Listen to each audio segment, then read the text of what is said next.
Boa tarde, estamos recebendo o deputado José Rocha, do PR da Bahia.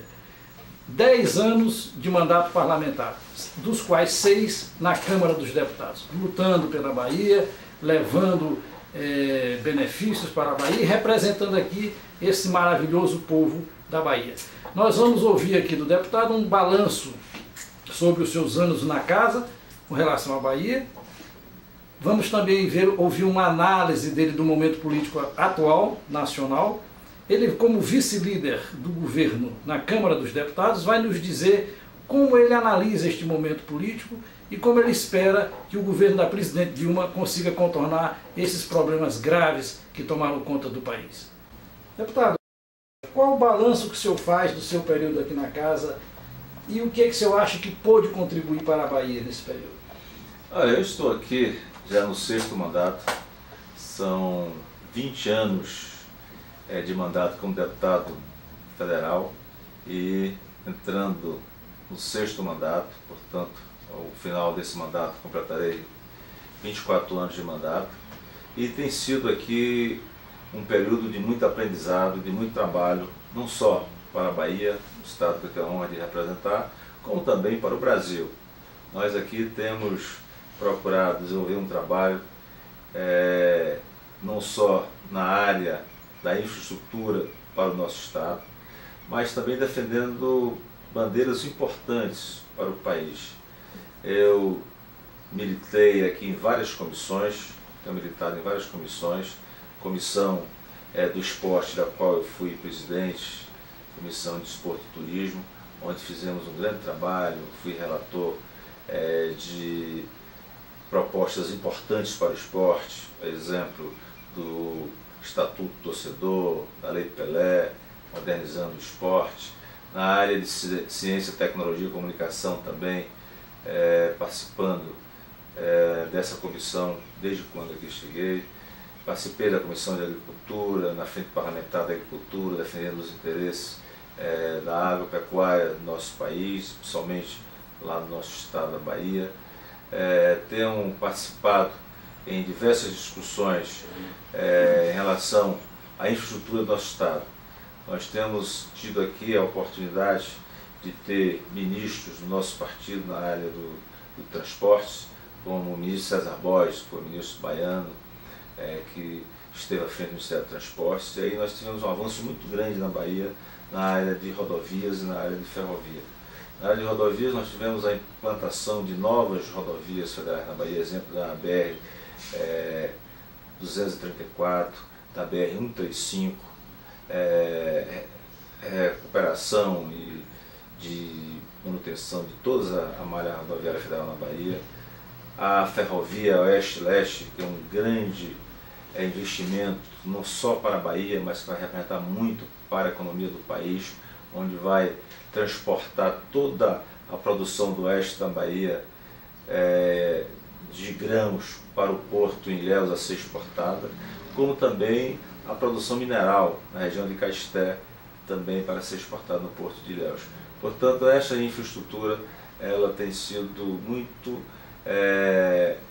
aqui trabalhada aqui nos ministérios e contando sempre com apoio na época do presidente Lula e agora com a presidenta Dilma, para que essa infraestrutura baiana possa alavancar o progresso e dar à economia da Bahia uma economia bem mais dinâmica.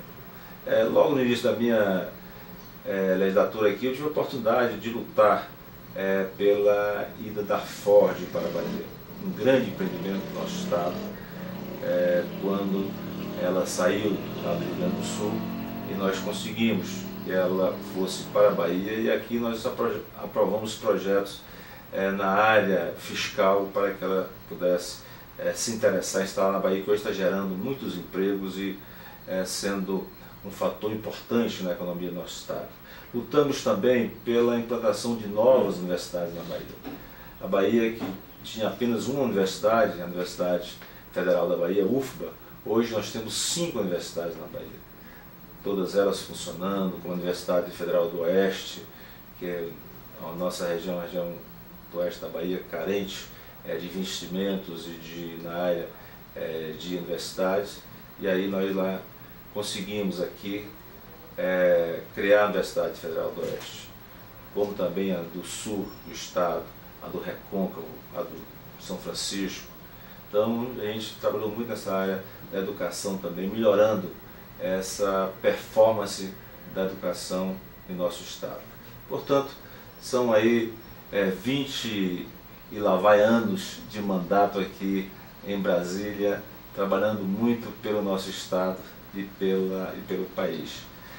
Eu comecei a minha atividade política como deputado estadual em 1979, eleito pela primeira vez em 78, e nessa oportunidade eu passei 4 mandatos na Assembleia Legislativa do Estado. Lá ocupei os cargos lá na mesa diretora da Assembleia, fui primeiro secretário, fui segundo secretário, e também nós desenvolvemos um trabalho importante. Eu fui presidente da Comissão de Agricultura da Assembleia, e lá nós lançamos, naquela época, um grande projeto que era o SOS São Francisco, ou seja, era um socorro ao Rio São Francisco, que naquele momento, já naquela época, nós entendíamos que precisava de uma atenção política para o Rio São Francisco. E aí nós percorremos todo o Rio São Francisco, ouvindo as comunidades, as pessoas ribeirinhas, e vimos naquela oportunidade que o rio estava morrendo, que as comunidades estavam sem água tratada, sem energia, e a água indo para o mar, sem o aproveitamento devido às margens do Rio São Francisco. E esse movimento ele foi importante, porque ele teve aí o segmento depois, via Codevasf, via o Ministério da Integração, que promoveu investimentos importantes na região do São Francisco e que carece ainda de mais investimentos. Surgiu depois da transposição das águas do São Francisco, da importância de levar água para abastecimento humano em outros estados que estavam do Nordeste, que estavam carentes de água. Então, foi um trabalho importante que nós começamos lá na Assembleia Legislativa como presidente da Comissão de Agricultura. Que bom. Deputado, o senhor como vice-líder do governo aqui na Câmara, e com toda essa experiência aí, como é que o senhor está vendo esse momento político atual, essas conturbações todas, essas dificuldades de relacionamento do governo com o legislativo, enfim, todo esse turbilhão em que virou o país, hein? Olha, nós estamos no segundo mandato da presidenta Dilma, e ele começou realmente com turbulências, tanto na área política quanto na área econômica. O Brasil não é diferente, né? É globalizado, está dentro daquilo que acontece dentro de qualquer país do mundo. A crise econômica que teve os Estados Unidos, não tenha dúvida que afetou muito aqui o Brasil. Os Estados Unidos agora está saindo da crise, mas o Brasil está procurando sair também das dificuldades econômicas por onde está passando. Então a presidenta Dilma tem procurado apresentar aqui ao Congresso medidas de ajuste fiscal para que nós possamos enfrentar essa crise. Não tenha dúvida que essas medidas são medidas que às vezes são impopulares, porque ela tem que fazer com que determinadas categorias, segmentos tenham um pouco de reajuste naquele que ela teve grandes ganhos no ano passado. Nós temos, por exemplo, as desonerações que foram feitas, agora estão sendo diminuídas essas desonerações. E isso não tem dúvida que não é fácil o governo enfrentar essas questões, mas o ajuste fiscal tem que ser feito. Nós temos também uma dificuldade política. O governo tem tido dificuldade no relacionamento com o Congresso e está agora trabalhando para uma reaproximação maior com o Congresso. Os ministros estão vindo mais frequentemente ao Congresso, à Câmara, aos deputados, ao Senado.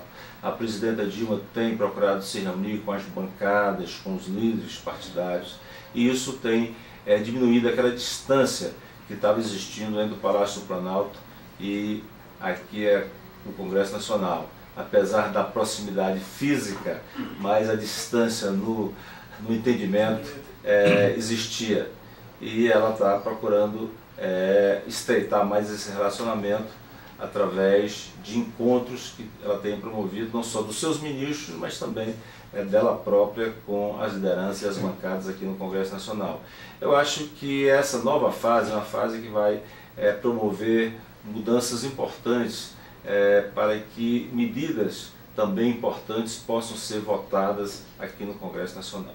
Nós tivemos recentemente aí um pacote de medidas que foi lançado da questão anti a corrupção, que eu acho que vai melhorar muito para que a percepção do povo que tem ido às ruas, que tem se posicionado contra... O senhor avalia que esse pacote anticorrupção corresponda à principal bandeira das manifestações, que é o combate à corrupção? O senhor acha que é um passo que a presidente Dilma dá no sentido de atender essas demandas? Não tenha dúvida, o povo foi para as ruas justamente com essas bandeiras anticorrupção e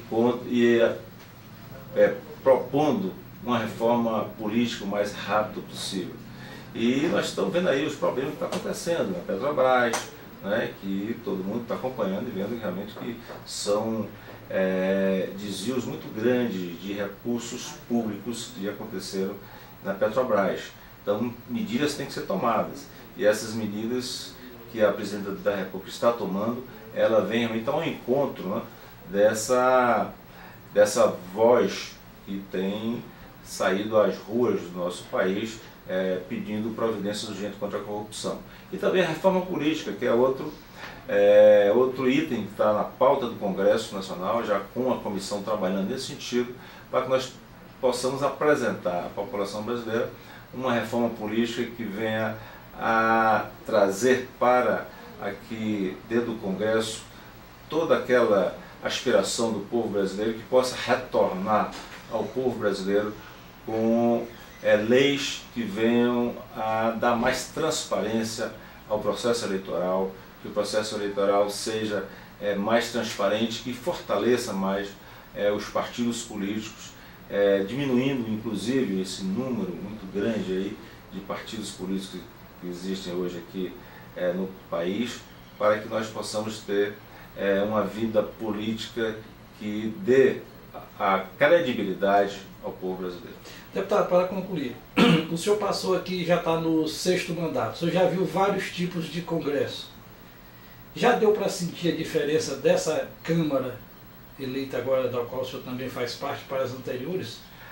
Deu. Eu acho que o Congresso ele precisa avançar mais. Eu fui colega aqui de figuras luminares, como Delfim Neto, fui colega aqui de Roberto Campos, Afonso Arinos, fui colega aqui de Franco Montoro.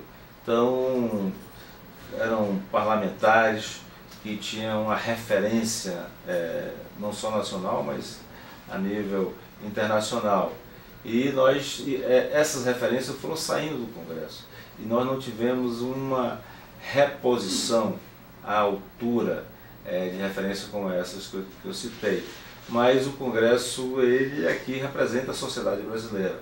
Então nós temos que conviver dentro dessa realidade e sempre lutar para que o Congresso seja cada vez mais transparente nas suas ações e que possa recuperar credibilidade junto à sociedade brasileira. Nós entendemos que essa credibilidade está abalada, ela precisa ser recuperada e nós estamos imbuídos disso. Eu vejo na atual presidência da Câmara dos Deputados esse interesse. As matérias estão sendo votadas, que ficavam aí nas prateleiras. Nós estamos trabalhando de segunda a quinta-feira, às quintas-feiras, até 10 horas da noite, para produzir e mostrar à população brasileira que o Congresso realmente está procurando recuperar essa credibilidade perdida ao longo desse tempo e que com certeza nós haveremos de readquiri-la. Muito obrigado.